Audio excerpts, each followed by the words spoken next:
Salam untuk kita semuanya, berjumpa lagi dengan saya di channel Aritela Tutorial, tempat kita untuk berbagi informasi seputar informasi pendidikan dan informasi guru, serta informasi honorer dan informasi lain yang ada hubungannya dengan dunia pendidikan dan guru dan dunia honorer atau informasi yang relevan.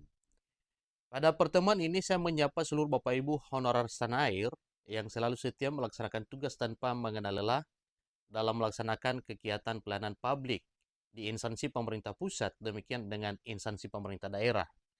Saya yakin bahwa Bapak Ibu honorer selalu semangat dan selalu dalam keadaan sehat walafiat.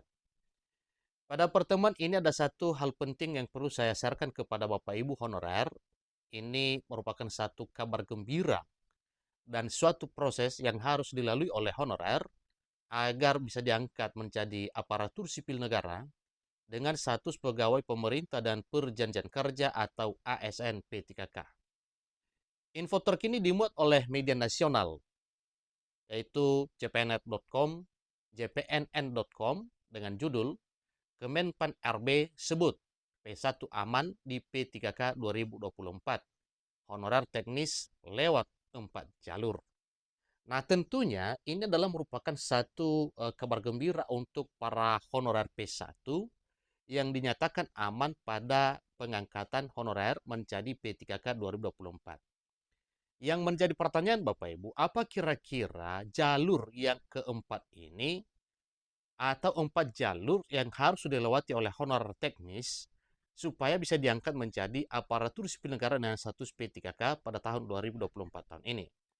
Supaya lebih jelas, mari Bapak Ibu ikuti informasi berikut sampai selesai dan jangan lupa support terus channel ini dengan cara like dan subscribe, share, dan komen. Serta nyalakan tombol notifikasinya supaya semua informasi yang disalurkan melalui channel ini selalu update di layar Bapak Ibu. Tanpa basa-basi lagi, langsung pada informasinya. Pendayagunaan aparatur negara dan reformasi birokrasi, Kemenpan RB, menyampaikan satu kepastian peserta prioritas 1 atau P1 aman di P3K 2024. Mereka tetap diprioritaskan dalam formasi P3K di tahun 2024 tahun ini.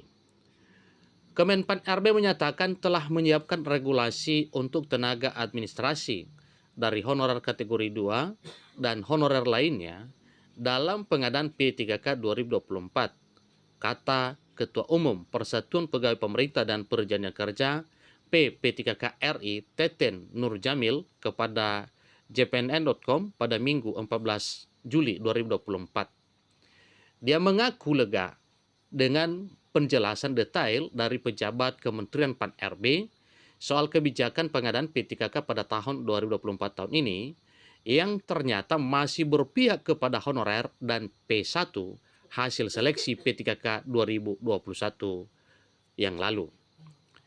Untuk honorer tenaga teknis, Kementerian Pendayagunaan Aparatur Negara dan Reformasi Birokrasi sudah mempersiapkan regulasi bagi tenaga teknis dengan 4 jalur, yaitu pertama, operator sekolah umum, operasional bagi SD dan SMP. Itu salah satu Bapak Ibu ya. Untuk honorer tenaga teknis ada 4 jalur yang telah disiapkan oleh pemerintah. Dalam hal ini adalah Kemenpan RB. Posisi yang kedua untuk honor tenaga teknis. Yang kedua, pengadaan tenaga usaha perkantoran dan non-sekolah. Yang ketiga, pengelola pelayanan operasional. Ini nantinya untuk para honorer yang berijazah atau lulusan diploma 3 Bapak Ibu ya. Itu untuk poin yang ketiga. Yang keempat, penata layanan operasional. Ini khusus untuk honorer yang berijazah S1 sederajat Bapak Ibu ya.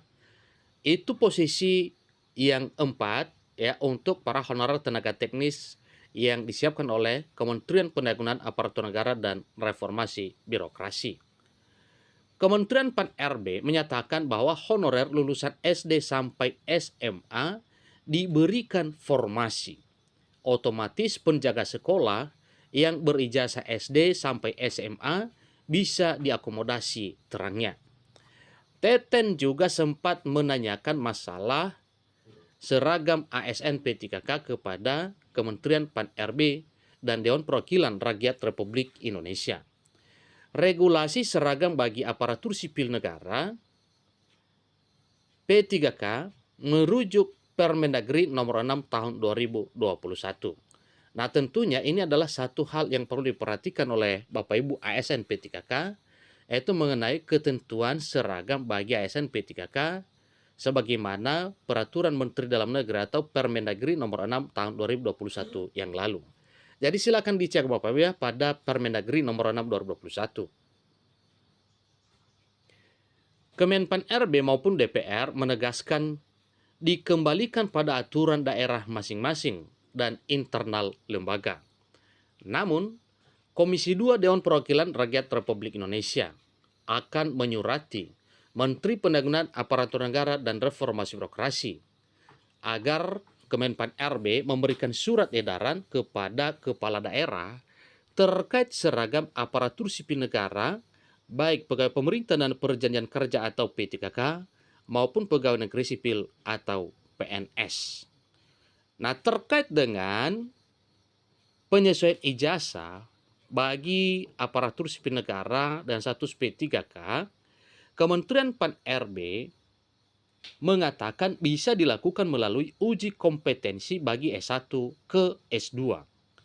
Nah, tentunya itu adalah jalur yang harus ditempuh dalam hal penyesuaian Bapak Ibu ya.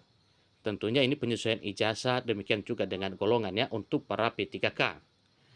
Bagi tenaga teknis, kemudian kesehatan, diploma 2 dan diploma 3 bisa sertakan S1 di saat perpanjangan SK P3K ya.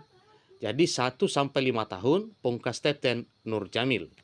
Nah, Bapak Ibu honorer, ini adalah merupakan satu hal yang perlu diketahui oleh Bapak Ibu pada P3K di tahun 2024 tahun ini. Syukur alhamdulillah karena memang untuk para honorer SD sampai SMA bahkan D3 sampai 1 semua diberi posisi atau pemerintah menyediakan formasi demi menampung para honorer tendik ini kemungkinan Bapak banyak-banyaknya, demikian juga dengan honorer kategori 2 yang berijazah SD sampai SMA. Jadi semoga saja pada seleksi P3K 2024 semua ini ya bisa tertampung sebagaimana harapan. Demikian informasinya, sampai ketemu pada informasi berikutnya. Terima kasih.